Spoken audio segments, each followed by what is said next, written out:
So would you say that you know a bit about satellite piracy? I've taken it upon myself to spend the time and research to the articles out there about the topic.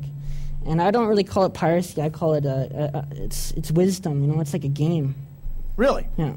Okay, so what kind of, like, there's a lot of commercials on TV right now that are saying it's not a game. There's a lot of commercials on TV that are saying, oh, you know, you're a criminal, you're all this, you're all that. What kind of steps are they taking right now against people who have this wisdom? What is the satellite companies doing to people who they catch with this? Like, why are you all blacked out right now? Some people might say you're kind of paranoid. You know, is that really necessary? Well, I mean, you're talking about big companies with millions of subscribers and millions of dollars and, you know, satellites in space, and they look down on this kind of stuff. Yeah, they're not really keen on it because they're losing dollars. So, do they attack individuals? Would they go after you? Well, what they're doing right now is they've got this propaganda on the TV, on the radio. You know, your son's gonna grow up to be a criminal because your father, you know, stole satellite. Your father is somewhat technologically advanced, and he understands how satellite decryption works and whatnot. And so that's all bad. Yeah, he's a criminal. And that's, what are they doing to the people? Like, let's say you weren't wearing a mask right now. All right. And they said, okay, we know who you are. What are they going to do to you? Well, I mean, for the information I'm going to disclose tonight, they can do a lot. Like, you're talking federal. You're talking a federal company. Because we're in Canada, I'm going to be talking about Bell Expressview, right? Right. Yeah. So the CRTC recognizes them as a Canadian corporation. Okay. And they have laws against, satellite decryption or any kind of decryption. So this is like the corporations controlling federal law, is what you're telling me here. Well, I mean, lots of tax dollars being made off these companies, right? So if they whine, then they get special laws put in place. So if they busted you, would it be like a $50 fine or something? Or I'd probably go to jail. You go to jail? Yeah. For watching TV? If I was in the States right now and you got busted with this, you'd serve time. How much time? Well, I mean, if you're a dealer and you're making money off this? A dealer. If you're a dealer. Anybody here ever watch reruns of Max Headroom? This is, you want to watch some Max Headroom reruns here, because this is what we're talking about. This is about television. This is all this is about. It's about the God box. So they're cracking down all, I mean, this is insane that you would do time for watching television. Never mind what you're watching. It doesn't matter what you're watching. It's the fact you're watching television you're not supposed to. Don't you just get grounded for that? You know what I mean? Like, that's crazy. Mm-hmm. Okay, so it's a very serious thing. So there's a reason why you got the mask on. I'm in fear of my, my name. Well, your freedom, my civil liberties, and whatnot. And the myth of the civil. All you have is RCMP show at your place and say, "Hey, come with us," and you disappear. Yeah. You don't get on the news. You don't get on anything. Well, yeah, and I guess it must be happening because there is an awful lot of it. And if they're putting out the millions of dollars it would take to run commercials, you know that that's a last resort. You know that they've got other black ops they're doing in the corporate black op world. That's what they do. There's companies, private security companies, the corporate cops that are getting more rights by the day.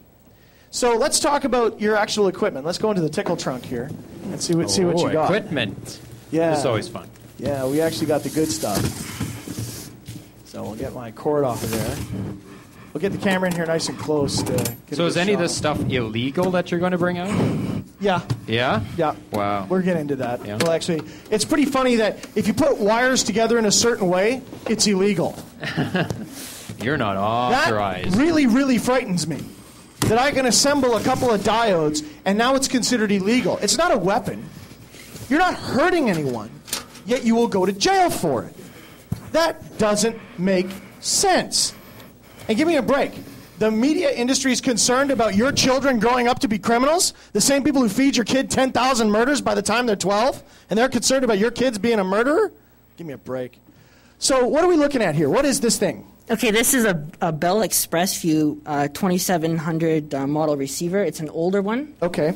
And the way the game works is the older the better. Really? So this is like gold right here. Oh, okay. Yeah, and because when new technology comes out, new receivers come out, they put in countermeasures, but those can be bypassed too. Of course, if it can be engineered. But this right here is golden. Really? Like, we're talking like, you could be watching TV for like a year without getting any interruptions. Wow. Nice. Yeah. So what's is this thing stock, or were there modifications made to it, or what's the deal here? Okay, how how satellite decryption works is they've got a little chip in here. This is unique. Bell Express and DishNet in the States, they're called EchoStar systems, I believe. And they have chips in the receiver called TSOPs. And what that is it's a form of firmware. Okay. So what the satellite company does is it sends down a software in the data stream that gets stored on there, right? Right. And what they can also do is they can also corrupt it.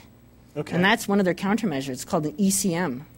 So they can actually hit electronic countermeasures. They hit you with black ice and they jack your system. This is right out of a book. They send down software that's ran on this little computer. Right. And it's told to corrupt the TSOP. And it comes up with an error message saying that there has been a serious problem with your receiver. Please call 1-800 and then a number, right? Yeah, that's a good idea. Yourself. Now you call that number and you're screwed. 1-800 go to jail. And check yourself out. Yeah. Yeah. So what's been done is that there's been some, like this is like, from my experience, this right here is golden. Okay. The way that this has been configured. So let's run through the actual signal here. So it comes down, you take your dish, you point your dish at wherever. Where does the signal go in? Like, can you give me a flow chart? Okay, what it does is the satellite in space sends the signal down in MPEG-2. Right. And then it's decoded at the it's called an LNB at the end of the satellite, that little white thing. Okay. So from there to there, and it converts it to analog into here. Oh, so it's actually analog going into this? Yes. Oh, okay. And what you do is you have a card. Okay. I don't have the card on me right now, but it's called a CAM or plastic. And this is like a legit subscription. This is what you would do is you'd put the card in.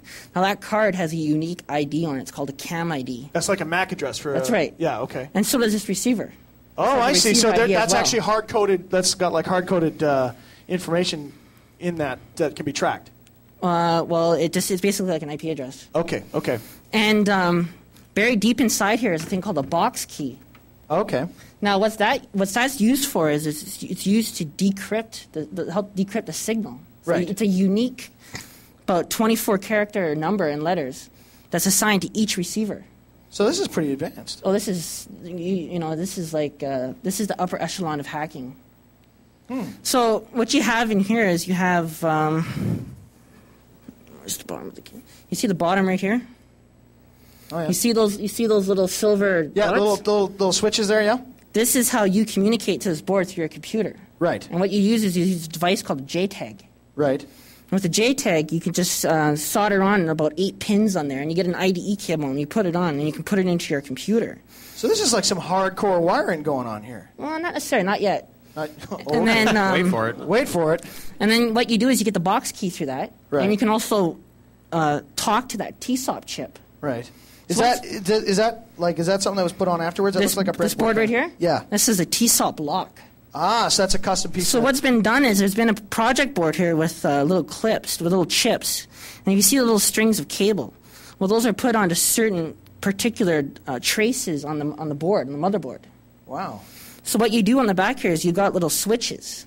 So what you can do is you can unlock the TSOP or have it locked, and preferably you want it locked, because if your TSOP is locked and they send down an ECM, it won't corrupt the TSOP because it can't write to it. Right. So what you're saying here is that you can lock that chip. That chip is your bypass. You can lock that chip, and when they send down black ice through the stream to fry your box, that chip won't get fried. It won't get written to. Won't get written to. If anything that will happen is it'll corrupt the RAM in it. Okay. And everyone knows that when you turn a machine off, the RAM gets erased. Ah. So you turn it back on and boom, it's like it's never got touched because it hasn't been written to the TSOP. Nice. So this is our countermeasure right here. This is a TSOP lock.